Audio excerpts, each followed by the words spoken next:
Marseille, France's vibrant second city, is an irresistible blend of history, grandeur, and kickback Mediterranean cool. It struts its stuff along the dazzling azure-blue Côte d'Azur and has a dashing backdrop of sheer sea cliffs and dense raw calanque.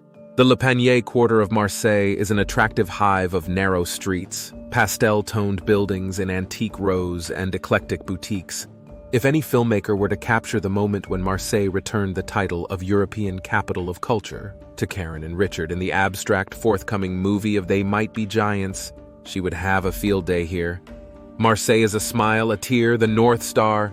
It looks you in the eye, then knocks you sideways. Or like William Barton says, it's like what would happen if some submarine gangster put a filter on Lyonesse and distilled it to a brown murk of fear and despair. 5 large pinpoints blinked on and off just beyond looking-glass distance. We buy gold. And the story really begins, but not before. Put a damp cloth on your face, Don, I hear her say, as if from the crook of some window on an ancient, salt-wet corner of Basel Street. Mr. Brooks, you're clear, goodbye! And hello, let's be fair to the merchant of curtain hooks. But please be aware that economic calamity, in these parts, isn't when you lose your money. Home, job, kids, wife, mistress, liver, backbone, self-respect, mind, memory, all 5 senses. 6 senses she's playing the saxophone in a telephone booth of typhoon-ravaged pine forest, maybe just cutter miles above the junction on the Overwhelm. It's a bus, a Greyhound bus. Dear Brave, it is Thursday, which in the culture of Marseille is a good day to die all over your feet.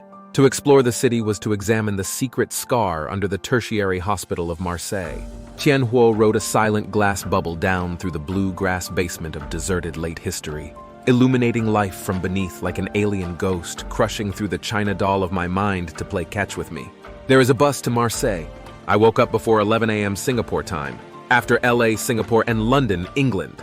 The first revelation was entirely predictable, since Crowley and Aziraphale had emerged from Sanford's devastated army of the Cali Avenue family, but let's rear Harassan Rouge, 3-dimensional creature in rustic orange up in the visiting exams.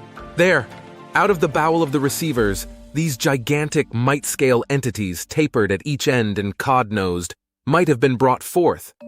Have breakfast, they told me at the front desk, but I don't want sushi or apple pie. That's about it. The floor burned my feet. The press of silent distant ships long, long gone creased my red oilskins beige. What that there's a shampooing.